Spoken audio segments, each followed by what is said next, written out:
I'm so sorry. Okay. Normally it's like no one's watching us. You can, no. Please hang out. Please hang out. It's totally fine. Totally cool. It's I'm fine. I'm just not used to it. That's all it is. So it's totally fine. What's going on, everybody? I'm Jabby Kaway, joined by LEQUAN Bennett, and we are at IMAX headquarters, and we just watched Spider-Man Across the Spider-Verse. And this is the coolest way to watch this movie. I'm so sorry that not everybody will get to do it this way, because IMAX presentation here is amazing. But you can go to an IMAX theater near you to check it out. But special thanks to IMAX. Shout out to y'all for letting us watch Spider-Man Across the Spider-Verse here. LEQUAN, before I steamroll, please tell us your initial feelings about this film and the IMAX experience of this film. There's a lot that's going on visually. Right there. Sorry, my bad. No worries. There's a lot that goes on visually in the Spider-Verse film. Being in IMAX, where you've got that perspective, you've got the extra real estate, it really helps. It helps immerse you. It helps with the spectacle of the whole thing. Easily the best way to experience this, you know? But, wow. I guess it's a lot to take in. It's super dense, but it's awesome, right? Yeah, absolutely. It's definitely kind of like a cool down period you need to sort of normalize. Yeah, I'm definitely watching it again because there was just so much going on in this movie. Every single frame has Easter eggs in it, and it's almost like you could literally go frame by frame and find something new each time you watch this. I'm gonna watch it again for sure, just to be able to take it all in. The amount of emotion and the amount of visual, like, what do you call it, overload. Stimulation? The stimulation overload in this movie is bananas, but it doesn't just like hold that the entire way through. It does a nice job of like pacing it, where it's like it's moving at it like a rapid pace, and then it'll slow down where it needs to allow you to connect with the characters as you need to. The editing is probably perfect for making you feel like you're part of this crazy haphazard adventure that Miles Morales goes on this time around. Yeah, the spectacle is I'm not used to holding this thing. It doesn't even feel like a mic. The spectacle is unparalleled, right? But as Jabby was saying, it's terribly well balanced, and it never loses sight that core story of Miles Morales' journey and his growth, and it's still super heartfelt. Yeah, it's mind-blowing, really. You got a lot of surprises in store for you as well. There's so much that you don't know is in this movie, and I can't wait for you guys to see it and, you know, talk about it on the internet and theorize about what's supposed to come next and all that stuff. Like, there is just end to end, you know, there's stuff happening where you're like, oh my God, they did that. The Easter eggs, the cameo, and just some of the action sequences. Like, I'm watching this and I'm like, how did they think of this? So, okay. That's the thought I had while watching this movie, is that when I saw the trailer, I was like, this is amazing, and I can't wait to watch it. And then I'm watching the film, and I'm like, yo, like, there is so much they saved. They did such a good job of not giving everything away in the trailers, because you get there and you really have an experience you didn't know you were going to get while watching it, because they did a good job with the advertising. You know, there's so many instances where you see a film and you're like, I saw all those great scenes already when I watched the trailer. This is not the case. Like, the best scenes are in the movie and have not been shown in the trailer yet. Actually, I think I'm going to take a new approach for films that I already know I'm going to see, like this one. Mm-hmm.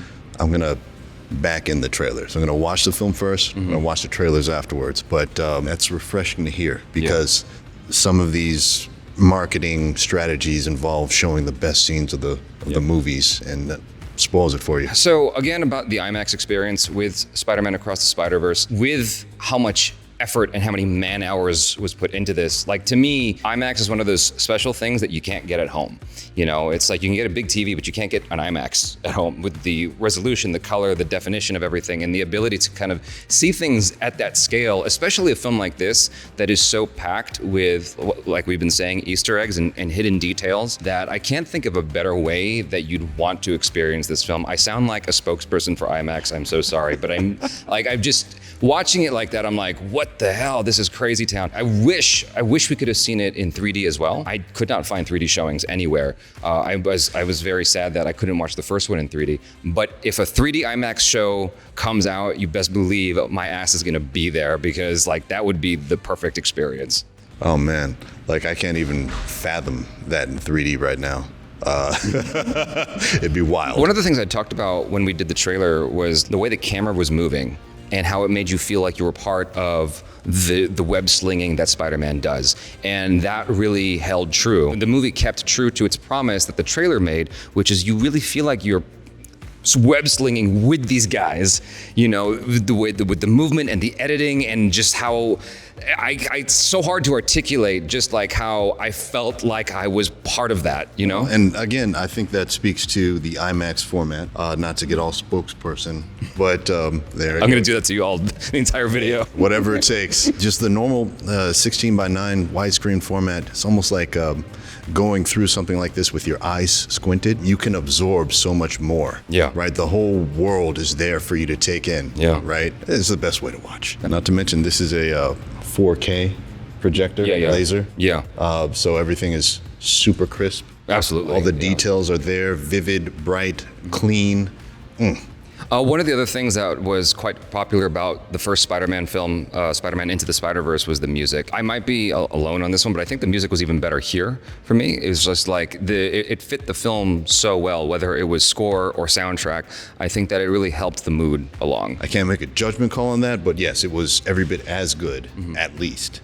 As the first one. The most obvious thing to talk about is the voice talent in this film, and I think that everybody brought their A game. Everyone did such a phenomenal job, especially what's her name, who played Gwen? Hailee Steinfeld. Hailee Steinfeld did such a fantastic job. Her and wonderful. The actor playing Miles Morales again, you know, they both did a great job of making me feel what I was supposed to feel, and not just them, but the characters, the supporting characters around them.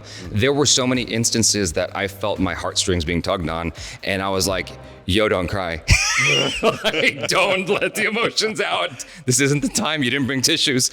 So, but there were so many instances I was like on the verge of tears, man. Like I had to really hold back. I understand, man. And I gotta shout out Daniel Kaluuya. He did a fantastic job. I'm not gonna say what he did. I mean, it's people know. I'm not gonna say it though, but may have stolen the show a little bit. Yeah, okay. I think everybody in some form or fashion stole the show. Like everybody who is in this film did such a phenomenal job that like you're sort of glued to them while you were watching them. You know what I mean? And it's also helped by the fact that it's just the way it was shot. Everybody was given their time to shine in this film.